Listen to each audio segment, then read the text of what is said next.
परमेश्वरः गुरुर्साक्षात् परब्रह्मः तस्मै श्री गुरुवे नमः। गुरुर्ब्रह्मा गुरुर्विष्णु गुरुर्देवो महेश्वरा गुरुर्साक्षात् परब्रह्मा तस्मै श्री गुरुवे नमः।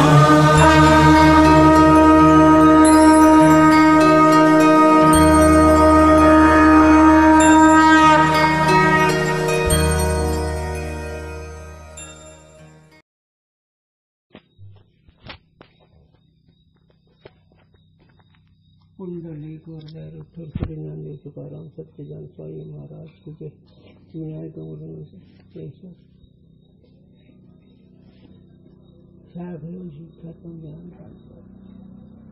ज्ञान प्रताप भगवान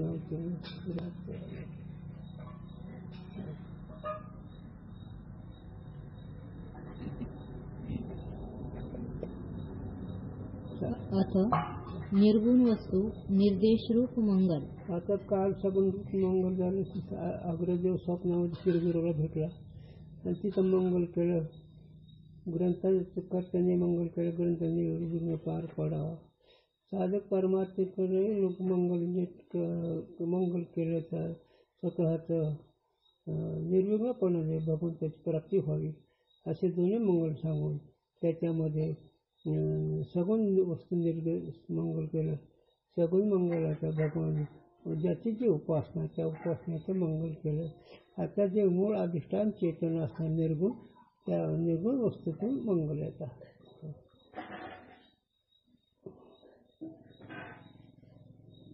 दोहा ज्या विभू सत्य प्रकाशते प्रकाशत रविचंद सो साचीमय बुद्धिकू शुद्ध रूप आनंद. मोठा सिद्धांत आहे गुरु आणि हीच परमार्थाचं फळ आहे झालं. आणि ही प्राप्त होणं हे परमार्थाचं फळ मुख्य आहे. काय म्हणतात सच्चिदानंद हे स्वरूप आहे आणि असं सच्चिदानंद असणारे जे स्वरूप ते चंद्र सूर्याला प्रकाश करतात. हो कुठं चंद्र आणि ते सच्चिदानंद स्वरूप जे आहे ते तुझं स्वरूप आहे. मग आता केवढं वैभव येतं अवर्णनीय झालं अपूर्व आहे परमार्थ. पण नाही हे झेपत नाही अनाधिकारी असल्यामुळे. पण हे कळलं फलीभूत एवढंच हे प्राप्त होणे शेर फलीभूत म्हणावं. इथं इच्छा पूर्ण झाली म्हणावं. इथं आनंद प्राप्त झालं म्हणावं असं. म्हणून निर्गुण स्वरूप तो द्रष्टा ही चांगलं लक्षात कळलं की तुझं कामच भागलं. पण ते मन तितकं योग्यतेचं नसतं. मन सत्वगुणात रमेल. म्हणजे यज्ञ यागाधिक जप तपाधिक ध्यान धारण्यामध्ये साधनामध्ये रमेल पण साध्यात रमत नाही. साध्यामध्ये गुरुजीने राहावा. आनंदामध्ये गुरुजीने राहावा. ब्रह्मानंदी सदा डोलतो. ब्रह्मानंद म्हणजे सदा गुरुजी डोलायचे मस्त. आणि ते स्वरूप आपले आणि ते कळलं म्हणजे वस्तू निर्देश मंगल आहे. चला अथ सगुण वस्तू निर्देश रूप मंगल. हां सगुण वस्तू निर्देश रूप मंगल. सगुण तर झालं कालच. हां नाही झालं. बरं चला. हां दोहा नासे विघ्न समूलते श्री गणपति को नाम जा चिंतन बिन है नहीं देवन देवन होके काम. गणपतीचं मंगल करायचं. गणपती हे विघ्नहारक आहे. म्हणून कृतुंड महाकाय सूर्यकोटि प्रभू निर्विघ्न करून देव सर्वकार्येषु सर्वदा. म्हणून विघ्नहारक असणारा तो कोण आहे गणपती. त्याचं मंगल करणं म्हणजे सगुणाचं मंगल करणं. मग त्याच्या उपासनेचे जोडायचे. हां ठीक है. त्रिपुर वध में यह वार्ता प्रसिद्ध है. त्रिपुर वध त्याच्यावर टिप आहे. मय दान वर्चित 3 पुर के नाश में प्रवृत्त भये महादेव का जब विजय भया नहीं तब सो सर्व देव सहित होय के विघ्नराज जो गणेश ताकू पूजता भया. शंकर त्रिपुरवधाच्या वेळेस गणपतीचं मंगल केलं झालं. त्रिपुर एक राक्षस होता, त्याला ते काही शंकरजीला लोक ते काही येशी म्हणून त्याने गणपतीचं मंगल केलं, गणपतीचं पूजन केलं. मग तो त्रिपुर मारला गेला. तिसकरी महादेव के विजय द्वारा देवन का कार्य सिद्ध भया. आणि त्याच्यामुळे महादेवाला विजय मिळाला. म्हणजे सगळ्या देवाला आनंद झाला, देवाची इच्छा पूर्ण झाली. कारण देव सगळे त्या त्रिपुर राक्षसाला त्रासले होते. चला. यह प्रसंग पुराण में प्रसिद्ध है. हे प्रसंग त्रिपुरवधाचा पुराणामध्ये प्रसिद्ध आहे. पुराणामध्ये हाँ. अथ नमस्कार रूप मंगल. हो. सोरठा. असुरन को संहार लक्ष्मी पार्वती पति. तिन्हें प्रणाम हमार भजतन को संतत भजे. म्हणून आता ही ग्रंथ करते किंवा साधक म्हणा किंवा जे कोणी भक्त असणारे त्यांनी मंगल केलं. पार्वतीला, लक्ष्मीला, सावित्रीला. सर्व मंगल मांगल्ये शिवे सर्वार्थ साधके शरण्ये त्र्यंबके गौरी नारायण नमस्ते. सरस्वतीला मंगल आलं. अथ स्ववांछित प्रार्थना रूप आशीर्वाद. हा. आता कोणतं मंगल झालं? आता नमस्कार. नमस्कार. आता कोणतं मंगल आहे? आशीर्वाद. आशीर्वाद. हा. दोहा. हा. जा शक्ति की शक्ति लही करे ईस यह साज. मेरी बाणी में बस हो ग्रंथ सिद्धि के काज.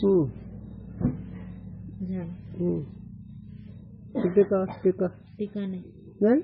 बरं, वाच मग ती दोहा. ज्या शक्ती की शक्ती लही.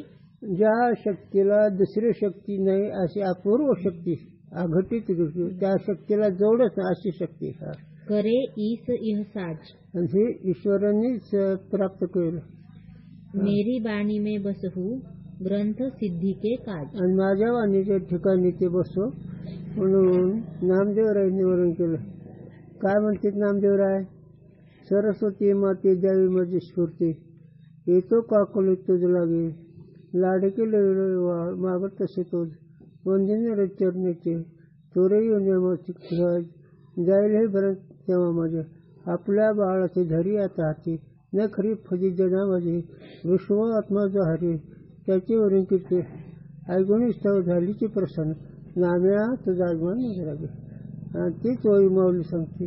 आता नम वागलेला असणे जे चातुर्याचं कलाकामी, ते श्री शारदा विषमणी मुशी. म्हणजे ही शक्ती, त्या शक्तीला जोड नाही. सगळ्या शक्ती ह्याच्या खालीच, पण ही शक्ती वाणीची शब्द सांगू अंतिम गुरूंच्या वाटतं. शब्दा शक्ती आहे.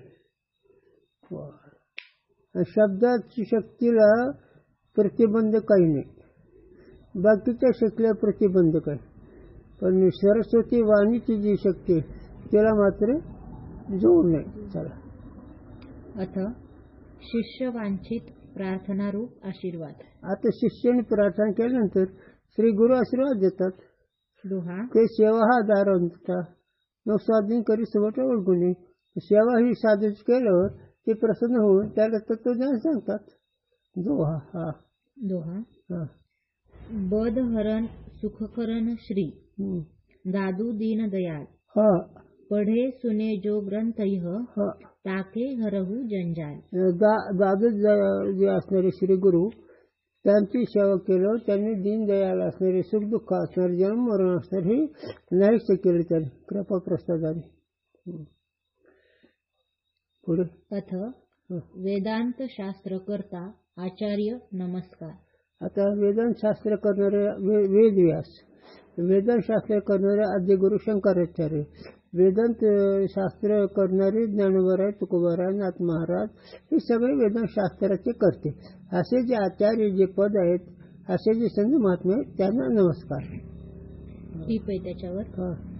वेदांत जो उपनिषद तिनके तात्पर्य का निर्णायक होने ते तिनका अनुसारी जो ब्रह्म सूत्र रूप उत्तर मीमांसा सो भी वेदांत शास्त्र कहिए है.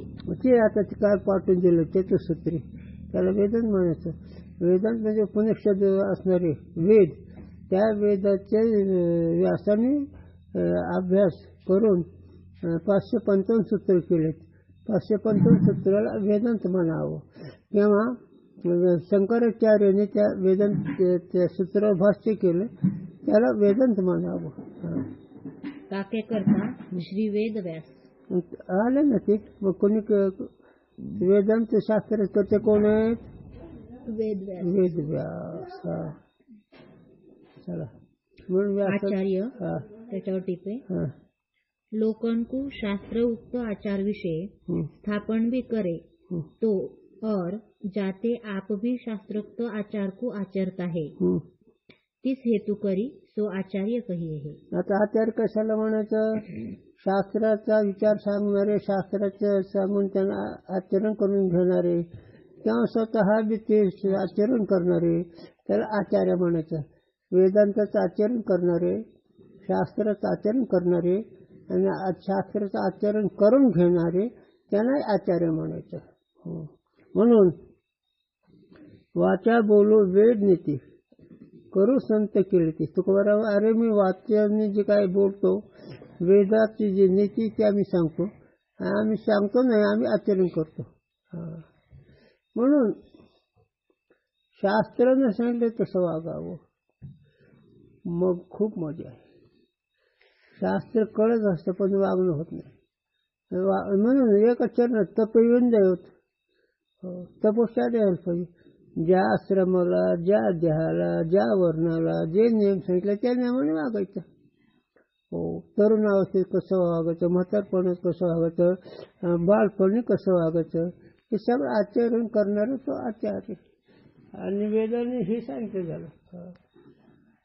म्हणून हे साधुसंतांनी त्याचा उघड स्पष्ट केला. काय केलं काय का नाही?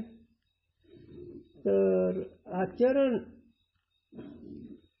साधकाचं आचरण, वर्णाश्रमाचं आचरण, कोण्या जाती, आता ही सगळ्या भ्रष्ट झाला. त्याच्यामुळे परमार्थाला काहीच नाही राहिलेलं. पहिलं तप पाहिजे आणि त्या तपाचं जर असेल तर मग आचरण. म्हणून ज्या आचरणाने साधू आशीर्वाद देते ते आचरण. चला मग कायाचं आचरण कसं, वाचेचं आचरण कसं आणि मनाचं आचरण कसं, ह्याला 2 अध्याय 16-17 वाचावूनच कळत. वाचिक तप, कायिक तप, मानसिक तप, राजस तप, सात्विक तप, तामस तप, हे आचरण आहे. सांगतो आठवण गुरुची आळंदी पंढरीचे वारकरी खरे तपस्वी. त्यांना घर माहीत नाही, दार माहीत नाही. आळंदी पंढर, पंढरहून आळंदी, नंबर 1 तपस्वी. आणि महिन्याचे वारकरी पंढरीला जाणार, घरी यायचं, राहायचं, 8-4 दिवस केले पंढरी, ही मध्यम वारकरी, मध्यम.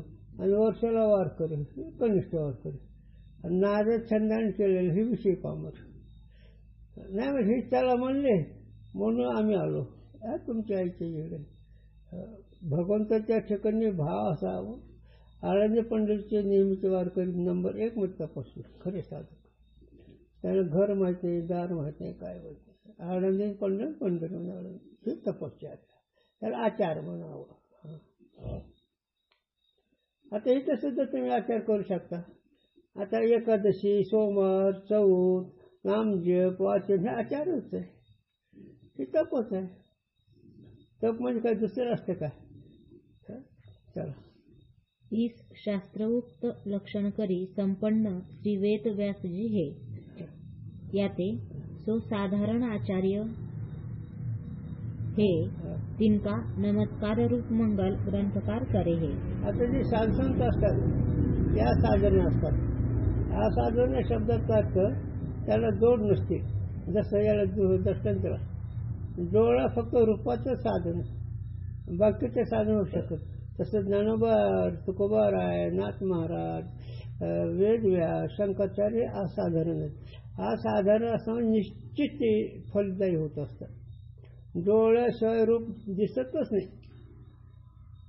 मग ज्या त्या इंद्रियाच्या विषयी त्याच इंद्रियाचा विषय असतो. तसं जीवनमुक्ती होण्याकरता आपलं स्वरूप कळून देण्याकरता एक साधू, दुसरा नाही. कर्मठाला नाही, उपासकाला नाही, पंडिताला नाही, योग्याला नाही. हे साधारण. पण असाधारण म्हणजे आपणासारखे करीती तात्काळ नाही काळ वेळ काय लागे. हे असाधारण. असाधारण अगदी त्या साध्याचं ते साधन असतं. त्या साध्याचं तेच डोळा कोणत्या विषयाचा साधन आहे? रूपाचा.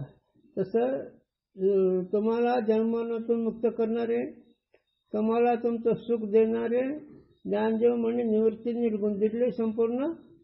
मग हे असाधारण म्हणावं. ती असाधारण शंकराचार्य आहेत, असाधारण वेदव्यास आहेत, असाधारण ज्ञानोबा तुकोबाराय नाथ महाराज आहेत. पण त्याशिवाय कामच भागत नाही. कर्मठ आपलं कर्म सांगेल, उपासक ध्यान सांगेल, कलावंत कला सांगतील, विद्वान सांगेल, योगी ध्यान धारणा सांगेल, मुक्त नाही होत त्याचे. यहाँ गुरु शिष्य के संवाद के निष्करी ग्रंथकर्ता ने जो मंगल किया है सो आदि अंत की नहीं शास्त्र के मध्य विषय भी मंगल किया चाहिए. आता इथं जे गुरु शिष्याच्या निमित्ताने मंगल केलं ते ग्रंथाच्या आरंभाला केलंय आणि मध्ये करायला पाहिजे गुरु शिष्याच्या निमित्ताने. एखाद्या वेळी शंका येईल की पहिल्यांदाच मंगल केलं, आता काय गरज आहे मंगल करण्याची? तर त्याची निवृत्ती सांगते. बाबा गुरु शिष्याच्या निमित्ताने आशीर्वादात्मक मंगल कसं असतं, नमस्कारात्मक मंगल कसं असतं त्याचा विस्तार केला. शंका घ्यायचं काही कारण नाही. मंगल तर केलंच पहिले आरंभाला, तरी पण आता गुरु शिष्याच्या निमित्ताने गुरु शिष्य भेट झालं कसा नेमका असतो, त्यांच्याशी कसं शरण जावं लागतं ह्याच्याबद्दल मंगल केलं. इस विधि के अनुसार है. या विधीच्या नियमानुसार आहे. कोणतं इथलं मंगल. नमस्कार मन करी किंवा वाणी करी व शरीर करी अपनी निकृष्टता पूर्वक इष्ट की उत्कृष्टता के क्रमते चिंतन कथन और करने का नाम नमस्कार है. आता नमस्कारात्मक सांगतो. गुरुजींनी सांगितलेलं, तुकोबारांनी सांगितलं, श्री संतांच्या माथा चरणावरील साष्टांग करीत दंडोत. हे स्थूलचं मंगल, स्थूल द्यायचं. गुरुवाक्य वाचण्याची शास्त्र न शिवी हे वाचेचं मंगल. हसवल्याच्या परी गुरुनामाचा जप करी हे वाचेचं मंगल. आणि संकल्प तो नाही तुझा महाराज हे मंगल सूक्ष्म देहाचं मानाचं. संकल्प म्हणजे संकल्पात दुसरी वस्तूच नाही. मधुर दैसद गुरु त्यांनी तरलो संसार करू हे मानसिक मंगल. असं हे तिन्ही मंगल असतात. आता ह्याच्या कोणाकडे कोणतं आहे, कोणाकडे कोणतंच नाही. असेल कोणाचं वाल्मीकडे ते सगळे मानसिक आहे, वाचिक आहे, साष्टांग नमस्कार करतो, बाकीचं कुठे करते. हे खरं निष्ठावंत. त्याला 3 प्रकारचे मंगल बनतात. नाम चिंतन करतो, आमचं ध्यान करतो. एक त्याच्या भावनेचा विषय मी सांगायला लागलो. आम्ही अधिकारी का अनाधिकारी आमचं मन आम्हाला सांगते, पण त्याची भावना म्हणून मनाने त्यांचं ध्यान, वाचाने त्यांचं नामचिंतन आणि शरीराने त्यांची सेवा. मग त्यांची शरीराने सेवा 3ऱ्या तरंगात सांगते. तनु मनु जीवे चरणाशी लागत अगर करावे राष्ट्रीय सका.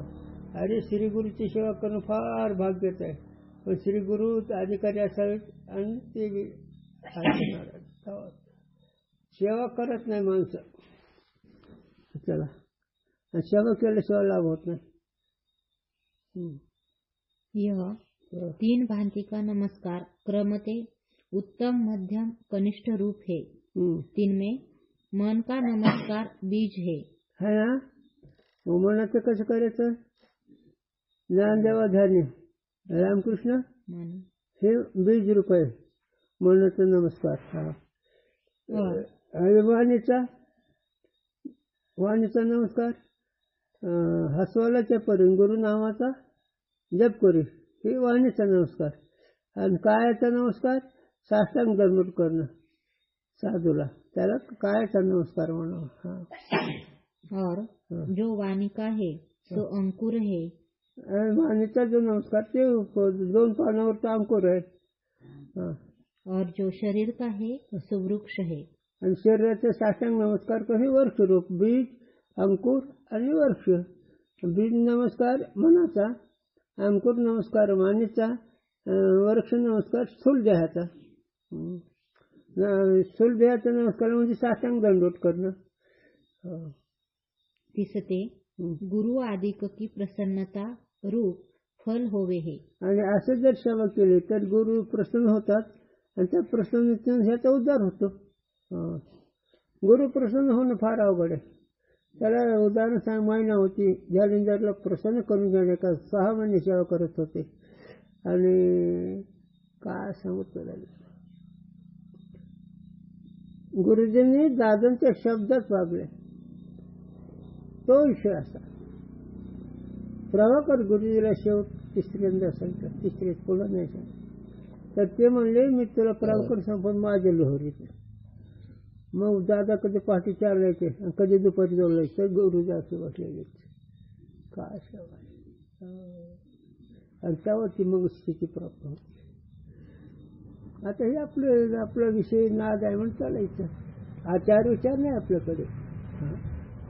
प्रपंचात जितका आचार आहे तितका परमार्थ आहे. प्रपंचात भांडे घालतो का नाही, काय करीत नाही, आंघोळ करतो का नाही, व्यवहारिक आचार.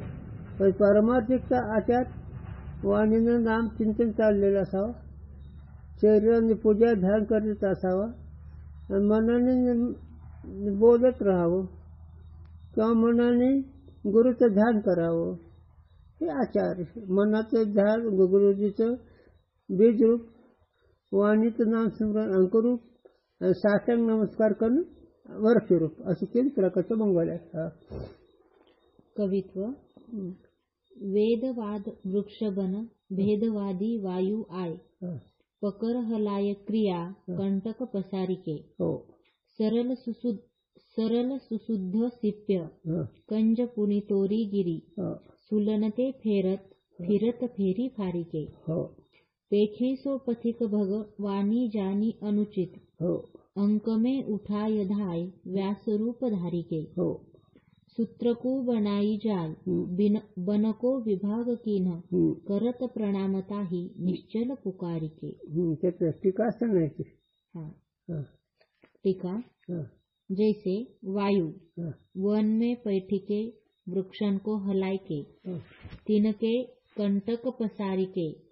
सुंदर कमलन के पुष्पन को स्वस्थान से तोरिके. कंटकन विषय भ्रमावे तिन भ्रमते पुष्पन को देखिके. आता काय, हे उदाहरण आहे. अरण्यामध्ये फुल झाडे असतात आणि त्या फुल झाडाला मोठा वायू आल्यावर ते फुल झाडे ते फुलं वाळू नेतो आणि ते फुलं तिथून वाऱ्याने तुटल्यामुळे काट्यावर पडतात, त्यांचे छिन्न होते. हे उदाहरण आहे. पथिक के चित्त में ऐसी आवे जो ये सुंदर कमल या स्थान योग्य नहीं किंतु उत्तम स्थान योग्य है. आता जे मार्गाने जाणारे साधक लोक किंवा एका मार्गाने जाणारा त्याच्या मनात असेल की ही कमळाचं फूल चांगल्या ठिकाणी असावं. यह विचारी के 3 पुष्पन को उठाई लेवे.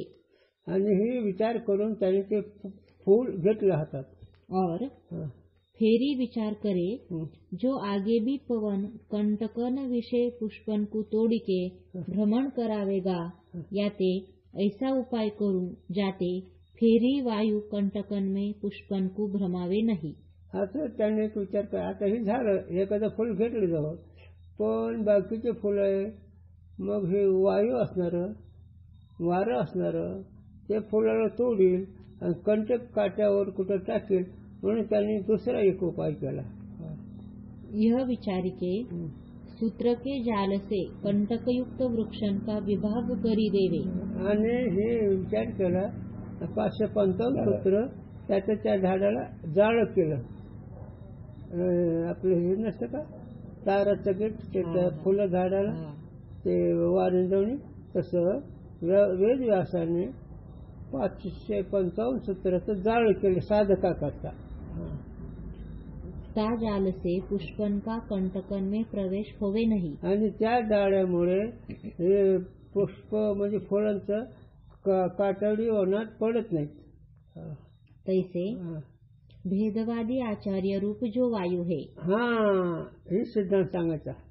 आता भेदवायू असणारे तुम्हाला परमार्थामध्ये पडू न देणारे कुठेतरी तुम्हाला कशा सत्वगुणात अडकणारे असे भेदवादी वायू आहेत.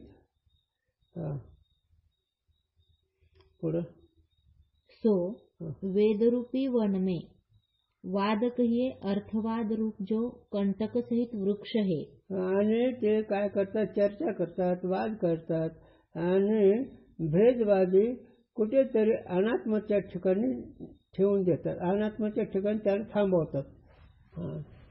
तिनते सकाम कर्मरूप कंटक प्रवृत्त करिके आणि त्यांना मग सकाम कर्म प्रवृत्त करतात. इतकं कर मग तुझं चांगलं होईल, असं कर तुझ्या विहिरीला पाणी लागल, असं कर तुला यश येईल. हे भेदवादी कंटक आणि त्या खऱ्या साधकाला काटाडी वनात नेऊन टाकतात. सरल कहिए कपट रहित और सुशुद्ध कहिए अतिशुद्ध रागादि दोष रहित जो शिष्य रूप कमल पुष्प तिनको समाधि रूप जो स्वस्थान तासो तोर के सकाम कर्म रूप कंटकन विषय भ्रमावते देखी. हो, आता खऱ्या सुखाला प्राप्त होणारा सच्चिदानंद रूपाची प्राप्ती होणारा निष्काम शुद्ध असणारा पुरुष साधक असणारा अशा शुद्ध पवित्र पुरुषाला हे सकाम लोक त्याला अनात्मवृत्ती किंवा कुठेतरी व्यावहारिक फल हे सांगतात. सांग तुला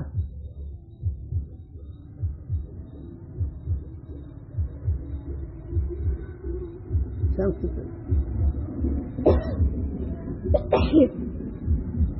तुझ्या आईला काही लोक म्हणले ही मुरली मिळेल का नाही, ते गपाट्या होता आणि त्याने खूप पैसे जमवले, कपडे जमवले आणि वाडा बांधले. आणि एक दिवशी काही लोक तिला म्हणले तुझे मालक इतके जे परमार्थ करतात आणि तो मजुरीला जाते. आणि ती मुरली ह्या 2 दिवस आलं ते कपड्याचं ढीक पडलाय, पैशाचे पेट्या भरल्यात आणि वाडा बांधायला लागला आणि तुझ्या मालकानं काय केलं नाही कसंच. मग ही भेदवादी. मग आता माणसाची मन तिकडे जाईल का नाही, वाडा बांधणं पैसे मिळणं हे, आणि त्याच्यातून एकही माणूस कृतार्थ झाला नाही. आणि ही गुरूंच्या संगतीनं आम्ही त्याने आपलंसं करून घेतल्यामुळे हे जे बाईक बघतं सन्मार्गाला लागून वस्तूकडे निघाले का नाही. त्याचे जे लोक आहेत वस्तूकडे न जाता व्यवहारामध्ये रमलेत. आता याच्यापेक्षा पुढे सांगू का, रिद्धी सिद्धीचे महाराज ते व्यवहारात गुंतवतात. कोणाला मुलगा देतात, कोणाला विहिरीला पाणी देतात, कोणाचा यश देतात, प्रपंचाची सामग्री देतात. म्हणून ते भेदवादी. आणि ते भेदवादी हे म्हणते हे काय कोरडं ब्रह्मज्ञान, त्या ज्ञानाने काही कळत नाही. मग अशा भेदवादी वायूकडून खऱ्या साधकाचे नुकसान होणे म्हणून त्यांनी वेद सूत्र रूपी जाळ केलं साधकाला, असा त्याचा अर्थ आहे. म्हणून तर गुरुकडे 50 लोक काय केला आणि दुसरीकडे 5000 लोक काय केला. पण गुरुचे 50च सगळ्याला भारी झाले आणि त्याचे 5000 लोक तसे केर राहिले. हो, माल जसा असेल तशी किंमत राहील का नाही. तुला कळलंच का. आता पण जितके तुला परमार्थिक भेटले त्याच्यात तुंतुणीने खरं बोललं का नाही. विचारसागर पक्का झाल्याशिवाय लग्न करू नको. म्हणजे विचारसागर पक्का झाल्यानंतर स्थिती प्राप्त झाल्यावर व्यवहार बाधणार नाही आणि अगोदर सगळे हे चालू होतं. कळतं का? हे भेदवादी म्हणावं. हे ब्राह्मण झालं, कथा कीर्तन करणं हेच सांगणार. नाही नाही नाही, वेल विस्तार वाढायचा आहे आणि आपलं नाव होईल, हे भेदवादी इकडे नेतात. आणि असं इकडे जाऊन म्हणून व्यासाने बोधरूपी सूत्र केलं, म्हणजे वाणी, वेदाचे भाषांतर, वेदाचे त्या सृष्टीचे वाक्य साधकाला सांभाळण्याकरता. साधक एक फूल आहे, साधक एक फूल आहे आणि त्या फुलाचं वाटोळ होणे म्हणून शास्त्ररूपी जाळं केलं. पडलं तर त्याच्याच पडावं, भेदवादाचा संबंध येऊ नये. आणि भेदवादी इतके परमार्थ दाखवत असतात, पण शेवट लाभ नाही त्यांच्यात. पथिक समान व्यापक विष्णूने विचार किया. पथिक समान, पथिक म्हणजे मार्ग, पथिक म्हणजे मार्ग जाणारा. पथिक समान व्यापक विष्णूने विचार किया. जो यह सुंदर कमल रूप शुद्ध पुरुष या स्थान जोग नहीं है, किंतु मेरे स्वरूप को प्राप्त होने योग्य है. विष्णू भगवंताने ते मार्ग असणारे, मार्गस्थ असणारे, त्या मार्गस्थ असणाऱ्या साधकाला त्या विष्णू भगवंतांनी असं वाटलं की ह्याला इकडचे ठिकाणी माझ्या स्वरूपाचं नाही, त्याचं महत्वाचं ठिकाण आहे त्याचा. यह विचारी के व्यासरूप धारी के 3 शिष्यों को उपदेश रूप अंक में स्थापन किया. अशा रूपाने त्या व्यासाचं रूप घेऊन अशा साधकाला आपल्या मांडीवर घेतलं. म्हणून 12व्या अध्यायामध्ये आधार शक्तीचे नामके वाढीचं कौतुक की 12व्या अध्यायामध्ये मावली होती, आधार रूपी मांडीवर घेतलं आणि साधकाला वाढवलं. तसं हे वेदव्यासाने अशा शुद्ध साधकांना, अभ्यास करणाऱ्याला सूत्राच्या रूपाने मांडीवर घेऊन वाढवलं. हे विष्णूने व्यासांचं रूप घेतलंय. जैसे पुरुष के अंक में स्थित पुष्प को वात उडावणे विषय समर्थ नाही. असं एखाद्या पुरुषाच्या हातात कमल आहे किंवा मांडीवर ठेवलं तर तिथं वारा आलं तर ते तिथून हलू शकत नाही, ते फूल तिथून निघू शकत नाही. त्याप्रमाणे तैसे ब्रह्मनिष्ठ आचार्य के उपदेश में स्थित पुरुषां को भेदवादी बहकावने में समर्थ नहीं. याते उपदेश ही अंक कहिए गोद है. म्हणून उपदेशाच्या मांडीवर साधकाला घेतात आणि भेदवादी तिथून त्याला हलवण्या इतके समर्थ नसतात. आता काय सांगू तुला, सांगतो अनुभव. आम्ही वाचकराच्या मठात गेलो, गावाला आमच्या मास्तरी सगळे होते आणि काही विचारलं हे नाही. देव आहे शिवदेव नाही समनी अनुभव असा अभंग तुकोर. देव आहे शिवदेव नाही समनी अनुभव, सांगतो तसा देव नाही असं म्हणत अनुभव. हा अभंग विचारतो जात. आणि काही प्रसंगाने वाचकर म्हणले, रंगनाथ महाराजांनी पंढरपूरनं असतावलं. त्याचा माहिती नाही मी कोण आहे, कसं आहे ते. काय सांगू बाळ, तळाची मस्तकाला गेली. हो एवढंच. आता हे तुम्ही आलो, तुम्ही वारकरीचे गुरु आहेत, पण हे शोभलं नाही तुम्हाला. उलट तुमच्यासारखे जळू एक प्राणी आहे आणि ते एकदा चिटकला की ते रक्त पिऊन करतो. तसेच तुम्ही महाराज लोकांनी पंढरपूर नाचवलं आहे आणि गुरुजींनी आमच्यासारखा बुद्धिहीन कृतार्थ केले. उलट पंढरपूर गुरुजींनी सुधरवलं आहे.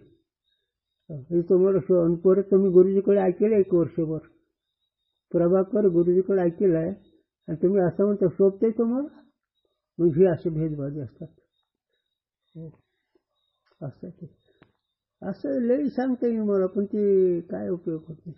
आता पिंपरी जगात मान्य होतं ना, खऱ्याच संतात तर त्याची किंमत नव्हती. गोसाई आपल्या विरुद्ध सिद्धीचे राहिले. माझ्याकडे लोकांना येऊ देत नव्हतं ते. आम्ही आपल्या भावनेने गेलो तर माझ्याकडे ऐकायला येऊ देत नसतं ते. ही भेदवादी. मग हे गुरुजीचं ज्ञानोबाला चिंतन केलं, उद्धार होईल रिद्धी सिद्धीने. मग हे भेदवादी. मग जो खरा साधक आहे तेच ब्रह्मविद्येपासून जातच नाही बाजूला. आणि हे कमळाचं उदाहरण दिलं त्याला. फेरी व्यास भगवान ने विचार किया, जो भेदवादी और पुरुषन को आगे भी सकाम कर्म रूप कंटकवन में भ्रमावेंगे. आणि पुढेही साधकाला सकाम रूपी अरण्यामध्ये कातडीमध्ये ही भ्रमर करून म्हणजे त्यांची बुद्धिभ्रष्ट करून त्या कातडी होण्यात अनात्मवृत्ती टाकतील. याते ऐसा उपाय होवे जाते आगे शिष्य भ्रमे नहीं. म्हणून असा एक उपाय केला व्यासाने की पुढे कातडी होणं सतत ते जाऊ नये. यह विचारिके सूत्र रूपी जाल से वेद के वाक्य रूप वृक्षण का विभाग करी दिया. म्हणून हे समजून घेऊन वेद रूपी जाळ ब्रह्मरूपी सूत्राचं जाळ केलं. जैसे वन में दो प्रकार के वृक्ष होवे, सकंटक और कंटक रहित. वनामध्ये एक सकंटक वृक्ष आहे, एक काटे रहित वृक्ष आहे. काटे रहित वृक्ष तुला माहिती आहेत का? कोणत्या झाडावर ज्या झाडाला काटे नाही ते हे तरी माहित असलं. कोणत्या झाडाला काटे आहेत? बाभळीचे. बाभळ, हिवर, बोर ते कातडीवर. आंबा, चिंच, फणस हे फलदायी. तसं परमार्थ जो खरा आहे ते फलदायी आहे. आणि हे भेदवादी असणारे, दृश्यवादी असणारे, चमत्कार दाखवणारे, पाण्याचं तूप करणारे, वाढ साखर करणारे हे भेदवादी. मातीचं सोनं करणारे हे भेदवादी. आणि हे अशा भेदवादीकडून माणसं जन्ममरणातून मुक्त होत नाही, उलट जन्ममरणामध्ये फसतात. जगाचं सत्याचं बुद्धी नेऊन ठेवतात. म्हणून अशा भेदवादी संगती नको. म्हणून व्यासाने एक ब्रह्मसूत्र 555 एक जाळं केलं आणि त्या कातडी रहित असणारं साधक त्याला टाकले की त्याच्यामुळे त्यानं कुठे जाऊ नये.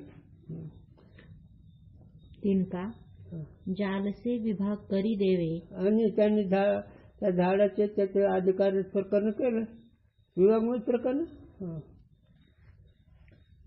और जालते पुष्पन का कंटक सहित वृक्षण में प्रवेश होवे नहीं. आणि जाळ्यामुळं, जाळ म्हणजे जाळीवर का त्या झाडाच्या आत असणार जे पुष्प त्याला कंटक होण्यावर ती जाऊ शकत नाही. म्हणून रेषेमध्ये सांभाळते. तुका म्हणजे भिन्न वत्सही चित्ती रेषेवर सांभाळते. खरे साधू असणारे सांगू का? बोधले महाराज यांचे चुलते. मला इतकं सांभाळ आहे, त्या 10-5 गावात सांगितलं पोरग माझ आहे याला सांभाळा बरं का. हो, आई बाप नव्हते ही म्हणत. बरं त्या आज्ञाने त्यांना कळत नाही म्हणून त्यांच्याकडे जाऊच नाही. पण महाराजांनी आणेगाव, सावरगाव, आवजगाव हे सगळ्या गावाला सांगितले पोरग माझं ह्याला सांभाळा. म्हणून मी त्या गावाला जातच नाही. हे जाळ आहे. दुसऱ्या महाराजांनी कुठं मठ बांधून दिला असता, कुठं खडाव दिला असता, कुठं अनात्मामध्ये टाकलं असतं. पण त्यांनी प्रपंचात गुंतू दिलं नाही. जन्मानंदाचं मुक्त केलंय. आणि हे खरं जो मुक्त होतो तो कमल आहे ते खरं फुटलं. आणि व्यास त्यांचे जाळ त्याला सांभाळणार आहे. त्याच्यामध्ये ती तुम्ही सांभाळलेली संती धैर्य निशील खंती करत करते झालो इच्छा केली ते पावलो. म्हणून खरे साधू सांभाळतात, जीवन मुक्त करतात, जन्मातून मुक्त करतात, जन्मन्याय म्हणतात. तो सच्चिदानंद स्वरूप आहे असा बोध करतात ते खरे साधू. हे अभेदवादी, सिद्धांतवादी, बाकीचे सगळे प्रपंचात टाकणारे भेदवादी, सगळे प्रपंचात टाकणारे. का आपण गुरुजींचे म्हणून सांगतो एक शब्द. महाराजाचे मुलगा महाराज होत का वकील डॉक्टर होत? कळते का? तिथे गुरुजी अरे कोपट जर ऊस खाती तर कोणी काय करावं? ते महाराजाला जोडे देत होते गुरुजी. महाराजाच्या मुलांनी साधू संत व्हावं, कथा कीर्तन करावे, जीवनमुक्त व्हावं. हे महाराजाचं मुलं कोणी वकील, कोणी डॉक्टर, पण कोर्ट ही होते. मग हे काय महाराज आहेत का म्हणायचे? महाराजचे मुलं महाराज व्हायला पाहिजे, पण महाराजच कच्चा आहे. म्हणजे भेदवादावर विषय चालला हा. ब्रह्मज्ञान जर सांगत असेल तर अंतकांच्या बैठकीचं नसतं. म्हणून हे साधकाचं वाटोळ करतात. म्हणून साधकांचे वाटोळ करू नये म्हणून 12व्या अध्यायामध्ये माऊलीनं ज्ञानोबारायांनी साधकाला कसं संभाळतात ते वातावरण म्हणजे कळत. ते हे सारखंच आहे. म्हणून साधका तू माऊली, म्हणून तुझी सावली सोडत नाही मी आता. अनाथाचं गाणं गाती, आधार रूपी घेते, हृदय रूपी आकाशाच्या पालखीत झोपवते, ही श्री गुरु तीच आहे. पण ती श्री गुरु असावी, महात्म्य असावं म्हणजे जमते. हे बाकीचं नाही कोणी करू शकत. तैसे वेद में 2 प्रकार के वाक्य है. तसे वेदामध्ये 2 प्रकारचे वाक्य आहेत. एक तो कर्म की स्तुति करके कर्म विषय बहिर्मुख पुरुष की प्रवृत्ति करावे है. एक तर कर्माची स्तुती करणार, चांगलं वागलं वैकुंठाला जातोय, चांगलं वागलेलं आपलं प्रपंच चांगलं होतो, असे काही भेद वाक्य आहेत. आणि त्याचेच तिथे स्तुती त्याचे मोठेपणा गातात हे लोक भेदवादी. और दूसरे कर्म के फल को अनित्य बोधन करके पुरुष की निवृत्ति करावे है. आणि जे खरे वाक्य कृतार्थ होण्याचे वाक्य ते बोधने प्रपंचाचे निष्फळ आहे, नाशवंत आहे असं सांगून त्याला खऱ्या मार्गाकडे आणतात. 3 वाक्यन का वेद व्यास ने विभाग करके सूत्रन से यह बोधन किया. म्हणजे त्या वाक्याच्या सूत्र रूपाने असं ज्ञान सांगितलं जो सर्व वाक्यन का निवृत्ती में तात्पर्य है. सगळ्या वाक्याचं सगळ्या वाङ्मयाचं निवृत्तीमध्ये म्हणजे प्रपंच निवृत्त करण्यामध्ये त्याचं तात्पर्य आहे. प्रवृत्ति में किसी वाक्य का भी तात्पर्य नहीं. म्हणजे प्रवृत्तीमध्ये कोणत्याही वाक्यात तात्पर्य नाही. वेदाने जे व्यास नारायणाने जे वेद वाक्य केले त्याच्यामध्ये प्रपंचाकडे नाहीत. तसंच संतांनी केलं. प्रपंचामध्ये त्यांनी विचार केलाच नाही, प्रपंचाकडे लावलंच नाही. आणि पूर्वमीमांसा शास्त्र हे भेदवादी गोड बोलतात आणि खऱ्या सुखातून बाजूला ठेवतात. जो प्रवृत्ति बोधक वाक्य है तिनका भी स्वाभाविक और निषिद्ध जो प्रवृत्ति है तासे निवृत्ति करके विहित प्रवृत्ति में अंतकरण शुद्ध होय के तासे भी निवृत्ति होय के ज्ञाननिष्ठ पुरुष होवे. आता त्याच्यामध्ये सुद्धा थोडा विचार केला तर त्या कर्मामध्ये निष्काम कर्म वाक्य, त्यांनी निष्काम कर्म करतात, वाईट वागू नको, निषेध कर्म करू नको असं सांगून त्याला सदाचरणे बनवतात. सदाचरणे बनवल्यानंतर अंतकरण शुद्ध होतं आणि अंतकरण शुद्ध झालं ते अधिकारी होतो. मग शास्त्राचा असंही तात्पर्य आहे. आता माझ्या मनीच्या आवडीने पंढरपुरात निघोडे, मग शास्त्राच्या वाड्याला जाऊ नको, तिकडे घे. शास्त्र वाड्याला जाणं निषिद्ध आहे, वारकरी हो असं एक कर्मशास्त्राचं तात्पर्य असतं. पण हे सांगत नाहीत ते लोक त्याला. इस रीति से निवृत्ति में तात्पर्य है. अशा रीतीनं प्रवृत्ती शास्त्र असणारं, वागणूक शास्त्र असणारं त्यांचं सुद्धा तात्पर्य निवृत्तीमध्येच आहे, म्हणजे ज्ञानामध्येच आलं क्रमाने पण. और अर्थवाद वाक्य ने जो कर्म का फल बोधन किया है सो गूढ़ जीव न्यायते किया है. आता अर्थवाद काही वाक्य असतं. अर्थवाद वाक्य म्हणजे नुसतं गोड बोलणारं, त्याला काही फल नसतं, त्याला दृष्टांतीला मधाचा बोट जिभेवर ठेवलं ते गोड लागतं. तसं काही गोड बोलणारे वाक्य पण त्यात फल नाही. अर्थवाद वाक्य म्हणा. अर्थवाद वाक्य म्हणजे स्तुती, खरं काही नाही. आणि हे जे पैसेवाले लोक किंवा हे असे पुढारी लोक असे गोड बोलणारे त्याला अर्थवाद म्हणावं. काय पोरगी खूप तिचं चंचन चाललंय बरं का, खरं आहे तिचं, पण त्यांचं मनात वेगळं असतं. अर्थवाद म्हणा. स्तुती एक आणि मनात एक अर्थवाद. गूढ़ जीव न्याय टिपे इसी बालक को अपनी माता जीवा में गुड़ की अंगुली लगाए के कटु औषध में मधुर रस की बुद्धि उपजाए के कटु औषध पिलाय देवे. जसं एखादी आई एका बालकाला रोग झाला, ती काही औषध घेत नाही कवड असल्यामुळे, त्याला मग गुळाचा खडा दाखवते आणि अवखी गुळाचा खडा भेटतो, पण एवढं औषध. मग ते गुळाचा खडा दाखवल्यानंतर ते लेकरं औषध घेतात. मग ते गुळाचा खडा आई फेकून घेते, ते औषधाने नीट होते. त्याला गुड जीवन आहे म्हणावं, त्याला आत्मवाद म्हणावं. ताकू शास्त्र में गुड़ जीवा न्याय कहे है. आलं किती त्याला काय म्हणायचं, गुड जीवन आहे.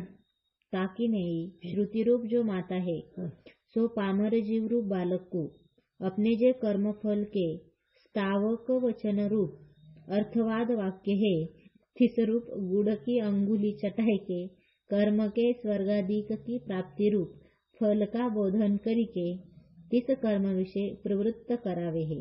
आलं का लक्षात. मग स्वर्गाचं कसं काय गुड जीवन आहे का नाही, वैकुंठ कैलास आहे, मग तिथं खरं सुख आहे का. पण अरे शीतलपेक्षा शीतल चांगलं आहे, देव लोक आहे तिथं, अमृत प्यायला आहे, हत्ते बसायला आहे, पण गुड जीवन आहे ते खरं नाही. तुम्हाला फक्त वागणूक बदलायची. असं कर्मशास्त्र आहे गुड जीवन आहे प्रमाणे. परंतु जैसे तिस माता का बालक की रोग निवृत्ति में तात्पर्य है गुड़ की अंगुली के स्वाद में नहीं, तैसे श्रुति रूप माता का पाप की निवृत्ति द्वारा चित्त की शुद्धि में तात्पर्य है, स्वर्गादि फल में नहीं. कशामध्ये मग एकादशी व्रत कसं करायचंय, चित्तशुद्धी करता, वैकुंठात जाणं करता. मग वैकुंठ ही जीव गुण नाही आहे का नाही. म्हणून श्रुती मातेचं अंतकर्ण शुद्धीमध्ये तात्पर्य आहे, नीट वागायचं म्हणून. तसं आईचं उदाहरण दिलं. फल में तिनका तात्पर्य नहीं. असं व्यावहारिक फलामध्ये नाही, वैकुंठाला जाण्यामध्ये नाही, स्वर्गाला जाण्यामध्ये फल नाही श्रुतीचं. यह अर्थ सूत्रन से व्यास जी ने बोधन किया है. हाच अर्थ व्यासाने ब्रह्मसूत्रामध्ये सांगितलेला आहे. या अर्थ को सूत्रन से जाने के पुरुष की सकाम कर्म में प्रवृत्ति होवे नहीं. असं सूत्र जर जाणलं, तात्पर्य जाणलं, बोध जर कळला, तर त्याचे वैकुंठ दिक्कत जाण्याची इच्छा नाही. जैसे सूत का जाल पुष्पन को कंटकन से निरोध करे है, म्हणून ते स्वादाचं वाक्य व्यासांचं सूत्राचं जाळ खऱ्या काठेकडे कंटकोना जाऊ देत नाहीत. तैसे व्यास भगवान के सूत्र सकाम कर्मन से विरोध करे है.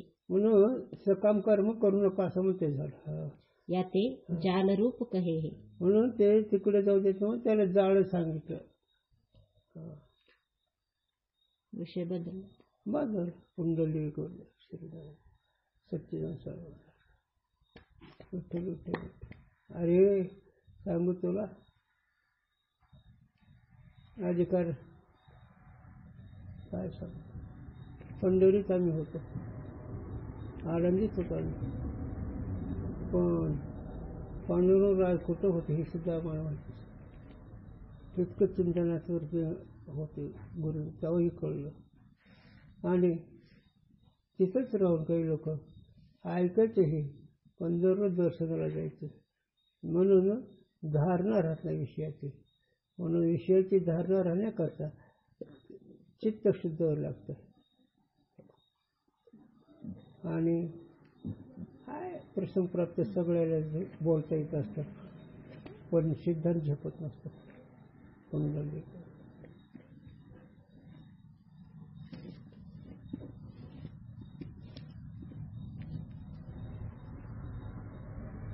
किती वाजले आता? 8:30 9 1 तास झाला. बरं झालं. आता ही सोपा विषय होता ना, पण ही होतो